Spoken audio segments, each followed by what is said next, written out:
Lisons la parole de Dieu. Nous avons 3 passages bibliques. Nous allons exploiter. Commençons par Ecclésiaste chapitre 3, verset 1er. Le deuxième, ça sera Psaume chapitre 89, à partir du 47 jusqu'au verset 53. Et le troisième verset, ça sera Psaume 90, verset 12. Vous allez voir que Psaume 90 est voisin de Psaume 89. C'est comme la Bible dit qu'il persévérait dans les enseignements des apôtres et des prophètes. Vous allez voir que les prophètes et les apôtres, ce sont des ministères voisins. À un moment donné, un apôtre, quand il prêche, tu croirais que c'est un prophète. À un moment, quand un prophète parle, vous sentirez que c'est un apôtre qui enseigne. Nous sommes prêts? Est-ce que nous pourrons nous lever, nous tous qui sont encore assises? Vous savez qu'on est devant les rois des rois. Mais j'aimerais que Ecclésiaste, commençons par Ecclésiaste, chapitre 3.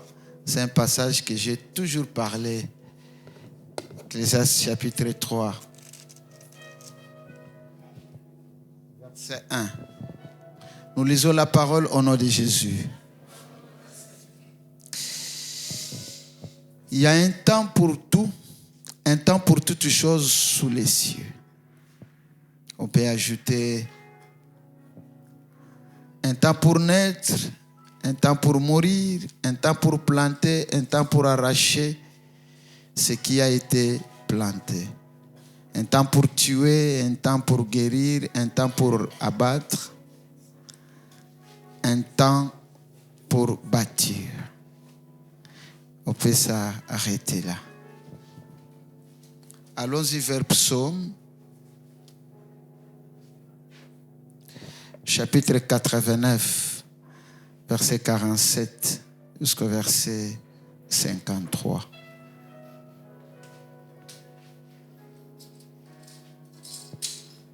Ça nous dit ainsi. Jusqu'à quand, Éternel, te cacheras-tu sans cesse, et ta fureur s'embrassera-t-elle comme le feu? Rappelle-toi ce qu'est la durée de ma vie. Et pour quel néant tu as créé tous les fils de l'homme? Y a-t-il un homme qui puisse vivre et ne pas voir la mort, qui puisse sauver son âme du séjour des morts? Où sont, Seigneur, tes bontés premières, que tu juras à David dans ta fidélité? Chapitre 90, verset 12. Enseigne-nous à bien compter nos jours, afin que nous appliquions notre cœur à la sagesse. Prions. La douleur monte dans mon cœur, Seigneur, pour ce peuple que tu m'as donné. Nous venons de loin avec ce peuple. Nous nous approchons pour les Canaan. C'est le bon moment, Seigneur. Parlez-moi, parle à ce peuple. C'est un peuple plein d'espoir, plein des initiatives, plein de perspectives. Que ta main nous conduit ce matin. Je m'oppose et je m'impose contre tout esprit des ténèbres qui voudra distraire la pensée de chacun. J'attire la pensée de chacun. Au nom de Jésus-Christ de Nazareth. Amen. Acclamons le Seigneur Jésus-Christ. Parle à celui qui est à côté de toi. Dites-lui, rappelle-toi la durée de ma vie. Rappelle-toi la durée de ma vie. Amen. Bon. J'étais en train de me battre avec le Saint-Esprit. Si c'était le temps que je vienne vous parler, c'est que je vais vous parler ce matin. Vous allez voir que ça sera très différent dans nos cultes. Ce que nous aurons le mardi, ça sera très différent de ce que nous aurons le dimanche. C'est vendredi ici, on allait avoir la veillée, mais ça a raté parce qu'on devrait décaler. Mais ce vendredi, nous aurons la veillée ensemble avec l'évangéliste Junior Lokilo. Il sera ensemble avec nous. Nous allons passer un très beau moment devant le Seigneur parce que Dieu nous prépare déjà aussi dans l'école des genoux. Rappelle-toi la durée de ma vie. Ces psaumes, quand vous lisez bien le psaume 89, quand vous lisez très bien le psaume, c'est le sujet que nous allons parler. Nous savons que le thème de l'année, c'était « Domine sur tes ennemis ». On ne va pas oublier. Le message de ce matin, c'était un rappel. C'est un rappel que nous voulons faire. Ou encore, c'est un rappel que nous sommes sur le point de finir l'année 2025. L'année va terminer, l'année va passer. Mais pour ce matin, suivez bien, aujourd'hui nous sommes le 25 octobre 2025.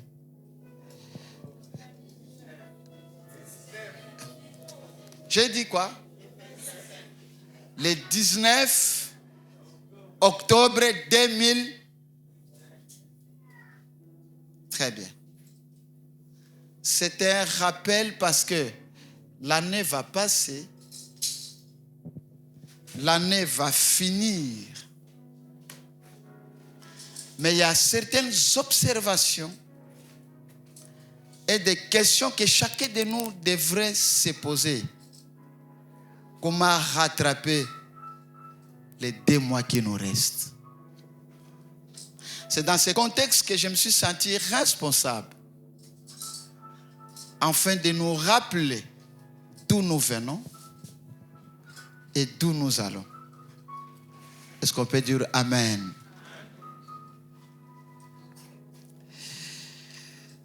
Avant d'y arriver, j'étais en train d'expliquer le roi David qui a écrit une grande partie des psaumes dans la Bible.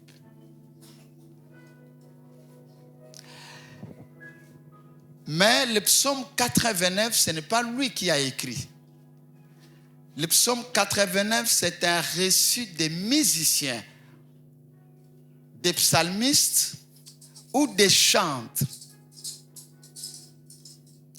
C'est dans quelle période? C'est dans la période où David, le roi, traverse des moments très, très, très difficiles.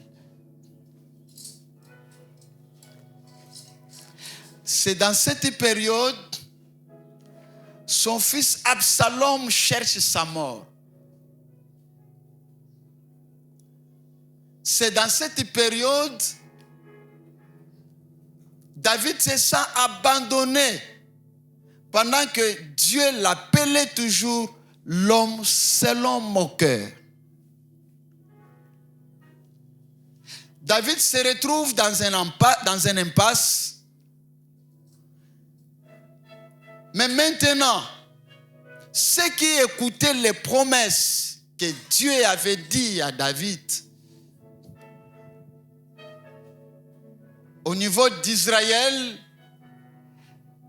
ils vont composer un cantique pour rappeler les promesses de Dieu par rapport à David, pour rappeler, n'est-ce pas, les lois de Dieu ou les préceptes de Dieu sur le roi David. Quand vous commencez dans les premiers versets, ils sont en train de faire voir la bonté de Dieu et tout ce que Dieu a dit. Mais à la fin, Voici ce qu'ils disent. Où sont toutes les promesses que tu as faites à David? Tu as dit à David, je les protégerai. Mais David se retrouve coincé, sans sécurité. Tu ne mens pas. Dans ta constitution, tu as révélé, tu as promis à David, je n'ai jamais vu un juste abandonné, ni sa postérité dans la débandade. Tu as dit ça à David. Mais est-ce que David va aller régner dans le séjour des morts? Où sont toutes les promesses que tu as faites à ton serviteur David? Voici ce que je ferai. Voici ce que je ferai. Quelqu'un peut dire amen. Chacun de nous ici, il a une promesse que Dieu lui a donnée 2 ans passés et au cours de cette année. C'est la prière de ce matin. Rappelle-toi la durée de ma vie sur la terre. Vous savez, ça nous ramène à la conscience historique. Ça nous amène à la conscience actionnaire. Chacun de nous doit revoir sa vie. Très important. C'est pourquoi dans les versets 47, il dit que, mais est-ce que, rappelle-toi la durée de ma vie. Un homme peut-il vivre sans qu'il voie la mort? On peut faire les alliances contre la mort. Mais à 80 ans, quelqu'un qui a déjà 80, 85, il est déjà fatigué, il doit aller se reposer. Continueront toujours à faire les alliances? Non. Seigneur, est-ce que je peux vivre sans que je voie la mort? Mais où sont toutes les promesses? Le dimanche passé, tu nous as dit, il y a 2 couples qui doivent se déplacer au Canada. Seigneur, n'est-ce pas c'est moi? Rappelle-toi la durée de ma vie. À quel âge je verrai mes fils, mes petits-fils? À quel âge je verrai en train d'embrasser mes petits-fils quelque part? Ils sont venus en congé. À quel âge? C'est un rappel. Est-ce que quelqu'un peut dire amen? Seigneur, mon mariage ne sera que de combat au combat, combat en combat ou quoi? Rappelle-toi la durée de ma vie. Ma mère s'est mariée à 16 ans. Ma mère s'est mariée à 18 ans. J'ai maintenant plus de 30 ans. Seigneur, rappelle-toi la durée de ma vie. Si c'est possible, est-ce que c'est dans le séjour des morts que j'irai donner le témoignage? Non. C'est le témoignage pendant que je vis. Nous voulons parler sous l'intelligence du temps ce matin. Quelqu'un peut dire amen. Il y aura quelques observations ainsi que quelques recommandations. Quand ils disent, rappelle-toi la durée de ma vie, nous sommes devant le temps.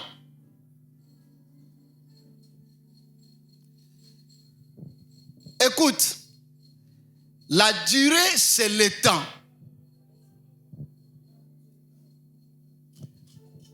Qu'est-ce que nous poursuivons dans notre message? Ici, nous voulons, n'est-ce pas, découvrir comment redevenir maître de notre temps.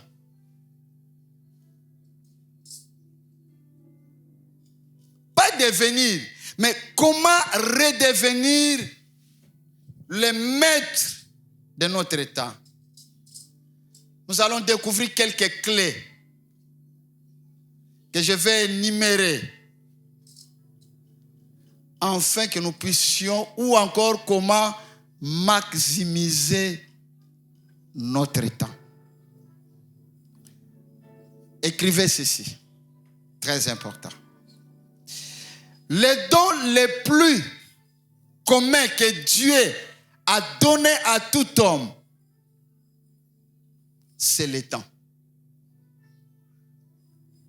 Les dons communs que Dieu nous a donnés, ou encore les dons communs que Dieu a donnés à tout être humain, c'est le temps.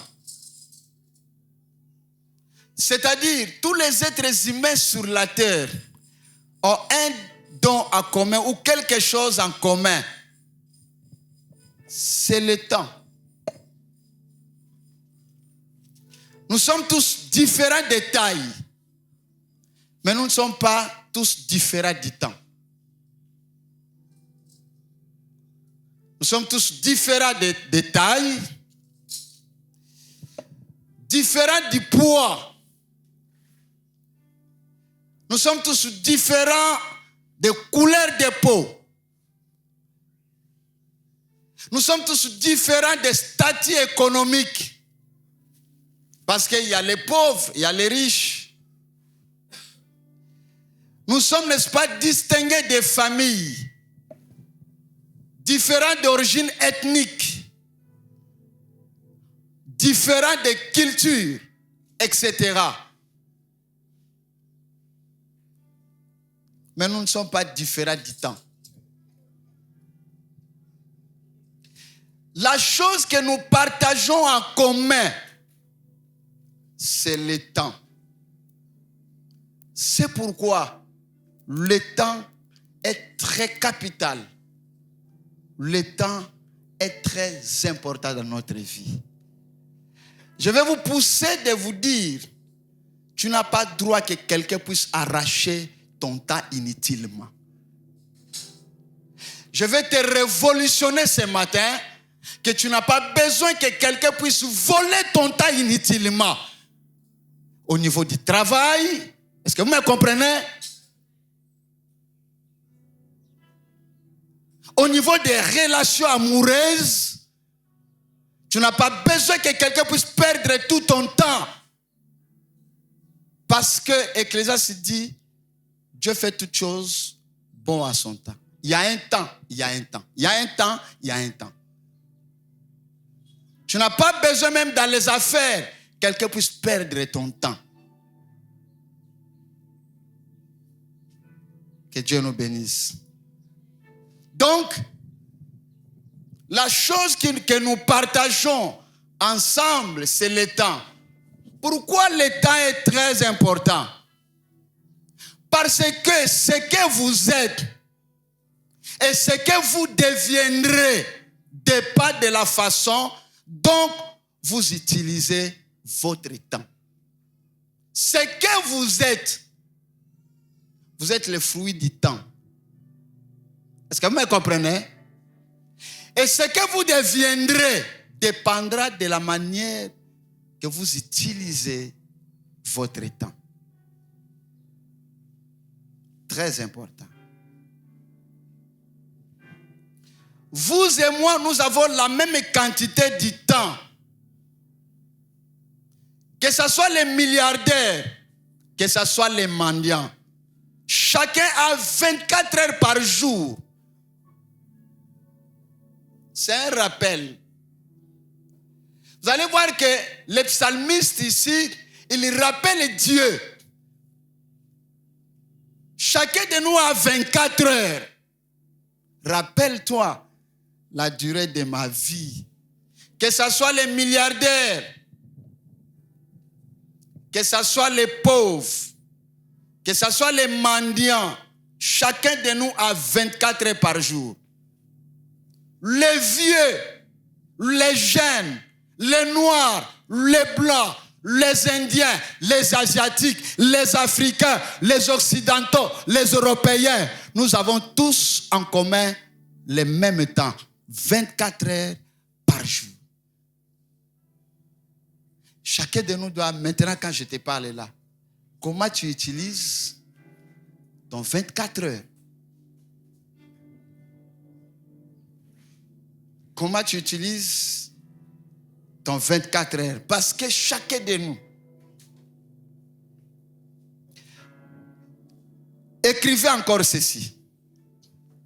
Le temps ne peut pas être arrêté, mais l'homme peut contrôler le temps.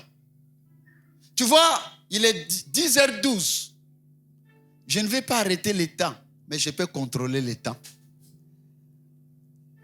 Quelqu'un peut dire Amen. Le temps ne peut pas être arrêté, mais l'homme peut le contrôler. Vous ne pouvez pas arrêter un jour. Vous ne pouvez pas arrêter une seconde. Vous ne pouvez pas arrêter un mois. Vous ne pouvez pas arrêter une année. Vous ne pouvez pas arrêter une semaine. Et sachez très bien que le temps ne vous attend pas. Mais vous pouvez le contrôler, comment l'utiliser. Quelqu'un peut dire Amen. Autrement dit, si le temps est inarrêtable, mais il est maîtrisable, tu peux maîtriser le temps. Oh, tu es maîtrisable. Tu dois dire autant que temps, tu es maîtrisable. Dites-le. Oh, confesse ça. Oui, même s'il ne s'arrête pas, mais je peux la maîtriser. Je peux le maîtriser. Tant tu es maîtrisable. Comme ce matin, je vais le maîtriser. Quelqu'un peut dire Amen. Très important. Il est maîtrisable. Écoutez, écrivez encore ceci. Ce qui vous préoccupe détermine ce que vous serez demain. Ce qui vous préoccupe aujourd'hui, c'est ce que vous serez demain. Mais maintenant, il y a une petite réflexion entre nous. Pouvez-vous dire à celui qui est à côté de vous que cette année, jusqu'à aujourd'hui, vous avez très bien utilisé votre temps? Imaginez un peu. Un couple, imaginez un peu. Un couple, un mois, ils sont en bon terme. Après un mois, ils ne sont pas en bon terme. Suivez très bien. Aujourd'hui, ils sont dans la joie. Demain, des disputes. Aujourd'hui, ils sont ensemble. Demain, ils se séparent. Croyez-vous que vous utilisez votre temps? En famille. Aujourd'hui, vous êtes bien. Demain, vous changez. Et tout ça. Chacun de nous doit réfléchir. Le temps, c'est la vie. Le temps, c'est de l'argent. Le temps, c'est de l'or. Rappelle-toi la durée de ma vie. Ce matin, je n'ai pas besoin, après cette prédication, je dois changer mon entourage. Je dois changer mes relations. Je dois changer parce qu'il y a des personnes qui perdent mon temps inutile.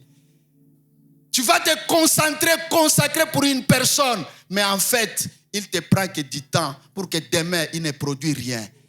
Est-ce que tu dois continuer à rester avec cette personne? Tu perds ton temps, tu perds tes affaires, tu perds ton argent pour quelqu'un, mais il ne te comprend pas, s'il te plaît. Laisse-le partir. Parce que même David, à un moment, il se sentait à l'insécurité du temps. Rappelle-toi la durée de ma vie. À chaque fois, tu dois te retrouver, tu dois dire, vie est bien. La vie, c'est le temps. Je n'ai pas droit à négliger le temps de quelqu'un. Je n'ai pas droit de prendre en otage la vie de quelqu'un pendant que je suis en train de perdre son temps.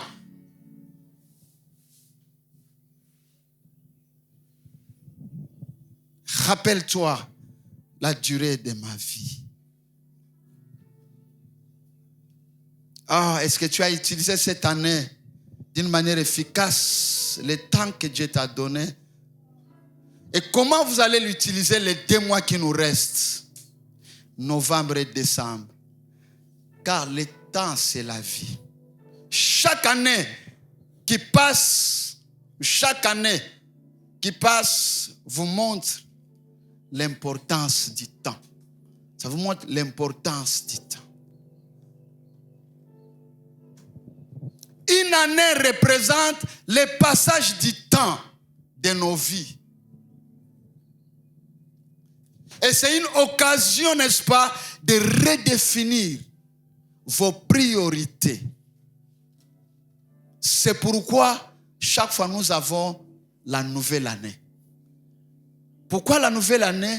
C'est-à-dire quoi? Comment à chaque fois que vous arrivez à la nouvelle année, fin d'année ou la nouvelle année, c'est pour que vous puissiez redéfinir vos priorités en fonction de la nouvelle année.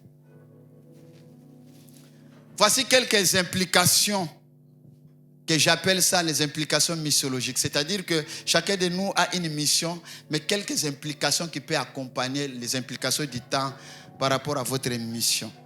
Tout d'abord, une nouvelle année est une occasion de raffiner votre but dans la vie et de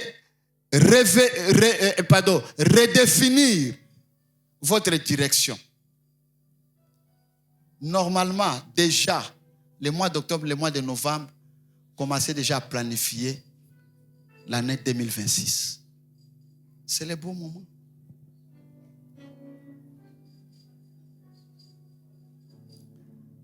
Ensuite, une nouvelle année, c'est une occasion de redéfinir la vision de votre vie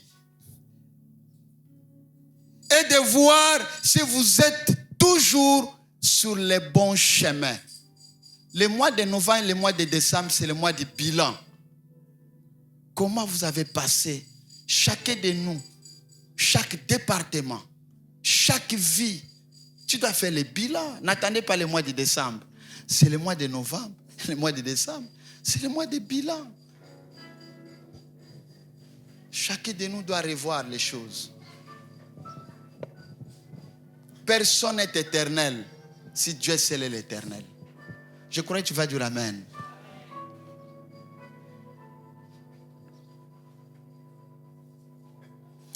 Chaque nouvelle année, n'est-ce pas, arrive pour que vous puissiez les redéfinir et ajuster votre cap. Une nouvelle année est une opportunité de rétablir des objectifs qui vous rend valeureux ou valeureuse, ou qui valent la peine, car certains objectifs ne valent peut-être plus la peine d'être poursuivis. Oui, il y a des objectifs qui peuvent tomber à cause de la nouvelle année. Une nouvelle année est une chance de laisser le passé derrière vous et d'entrer dans un futur nouveau. Vous savez quoi? Quelque chose de très important. J'aime toujours le mot nouvelle année parce que le mot nouveau implique qu'il y a déjà un ancien avant le nouveau. En d'autres termes, le temps peut être une bénédiction, une malédiction selon les uns et les autres de la manière qu'ils l'utilisent. Ou de la manière qu'ils gèrent. Je répète. Un temps peut être une bénédiction, un temps peut être une malédiction à chacun de nous, mais selon la manière qu'elle gère.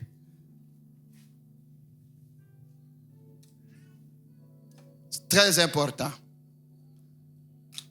Voici quelques clés sur le temps. Quelqu'un qui connaît le temps, c'est quoi le temps? Le temps, c'est la vie.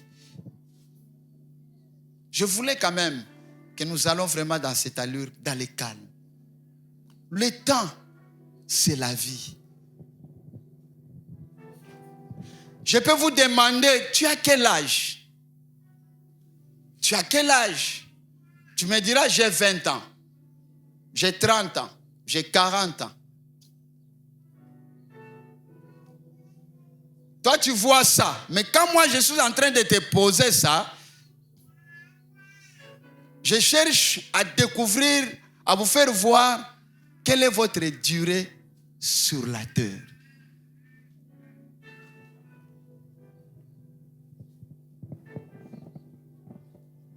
Que Dieu nous bénisse.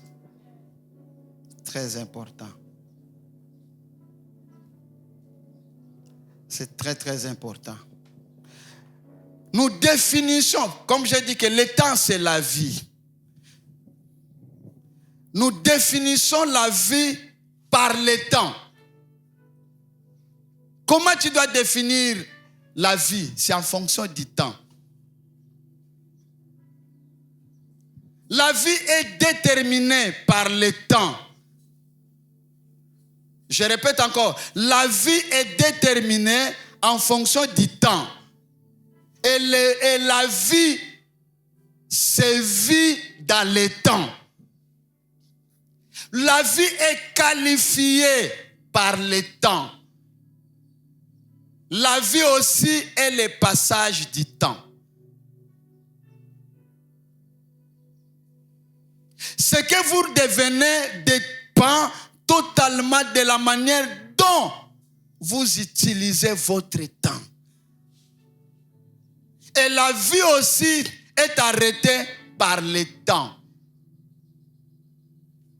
Et quand vous mourrez, le temps s'arrête dans votre vie.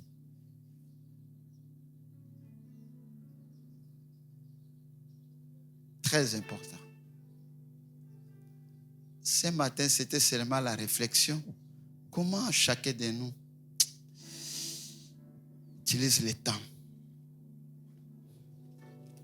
Les premiers voleurs du temps, ce sont des réseaux sociaux. Est-ce que vous savez que lorsque quelqu'un qui est devant l'ordinateur, est-ce que vous savez que d'abord, smartphone, les téléphones là, c'est un ordinateur? Je veux voir que depuis le matin, je me sens fatigué, je ne sens pas. Qu'est-ce qu'il y a? Je n'ai pas travaillé, mais je sens. Non, tu as travaillé beaucoup. Tu sais ce que tu as fait? Tu étais dans le téléphone, tu passes par les statuts des gens. Tu reviens de commencer à parler. La situation de cet arnaqueur ou arnaqueuse, ici c'est qui? Moi, je parle d'arnaqueuse, braqueuse, très bien. Tu quittes là. Tu pars, tu as vu les choses. Quand tu lis ça, tu lis beaucoup. Tu regardes beaucoup. Tu es en train d'utiliser l'intelligence. Et et puis, il n'y a aucun travail qui est plus fort que le travail intellectuel. Est-ce que vous me comprenez? Tu rentreras, je ne vois plus comment prier, fatigué. Pourquoi? Parce que tu es tout le temps avec l'ordinateur. Pendant que le même ordinateur, le même téléphone que tu as, il y a les uns par jour, il fait entrer des millions de dollars. Mais toi, tu es en train de perdre ton argent. Est-ce qu'un jour, tu peux fermer ton téléphone? Tu fermes le téléphone. Tu dis, j'arrête, j'ai quelque chose. Soyez des femmes et des hommes de principe. Quelqu'un peut dire amen.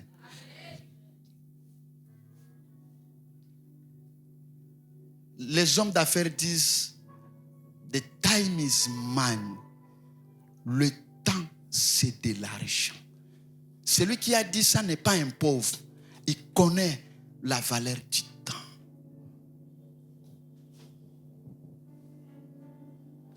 Un garçon qui vient se présenter, oui, j'accepte. La foi, oui. On va se préparer, mais tu me prendras combien de temps? Je t'amène à ce niveau. Pourquoi? Rappelle-toi la durée de ta vie sur la terre.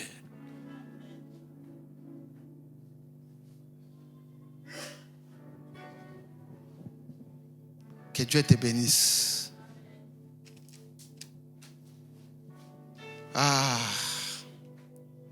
Vous savez, le temps est temporaire, mais Dieu est éternel. Dieu nous a créés dans le temps, mais lui, le temps est temporaire, mais lui, il est éternel. Dieu nous a placés dans le temps pour vivre une portion de la vie.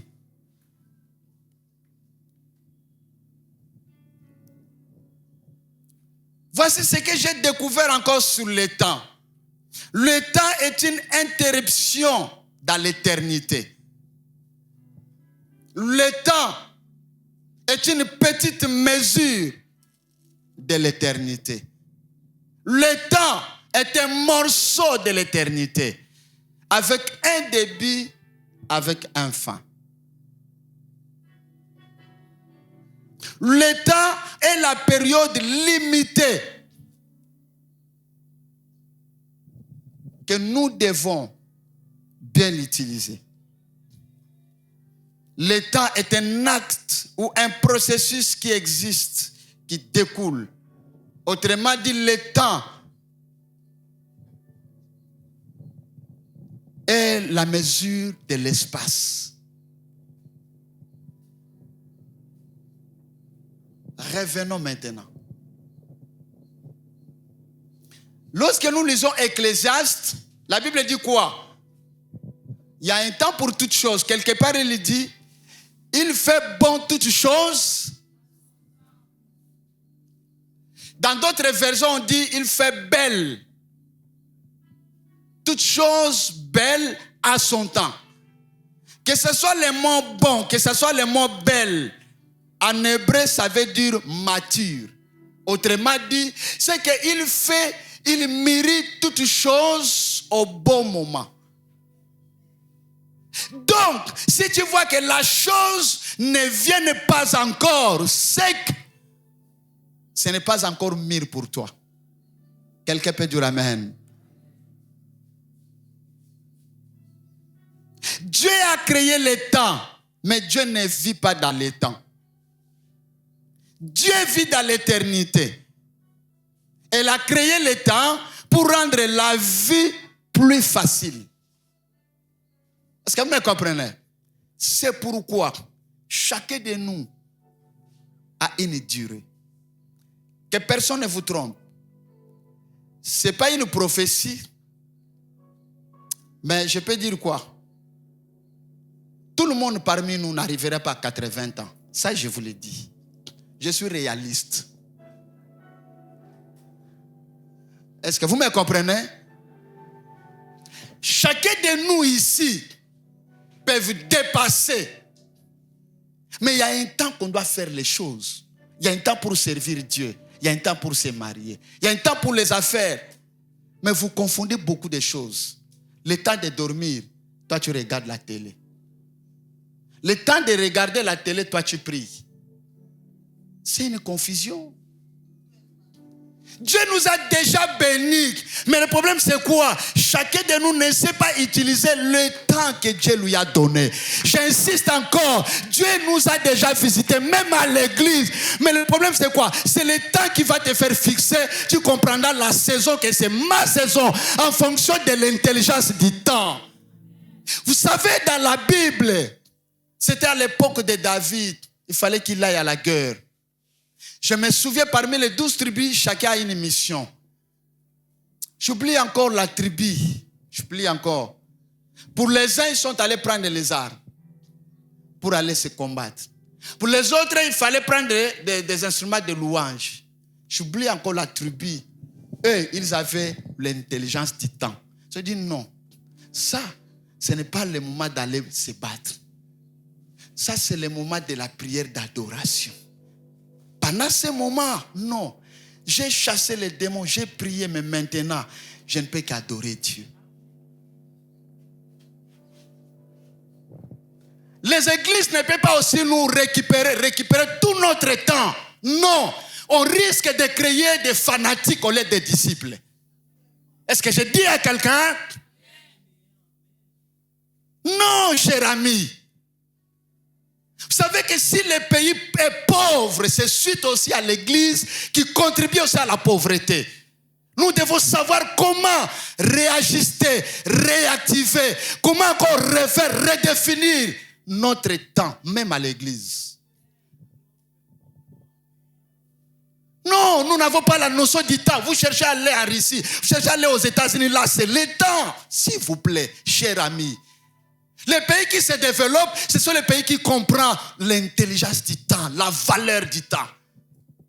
Vous arrivez à 10 heures, tu as dit à quelqu'un, j'arrive à 8 heures, 7h30, tu es là. Que c'est une notion. Mais vous allez voir que quelqu'un qui n'a pas fait toute une semaine ne vient pas à l'église. Le dimanche, il y a une robe qui tombe pour monae. Intimidation en wanan. Qui? Tu intimides qui? Tu montres à qui? Vous savez, Dieu t'a déjà béni. Lorsque tu as dit à Dieu, je suis un chantre, je suis un pasteur, mon rôle, je dois être avant tout le monde et je dois partir à la fin de tout le monde. Lèvons-nous pour la prière.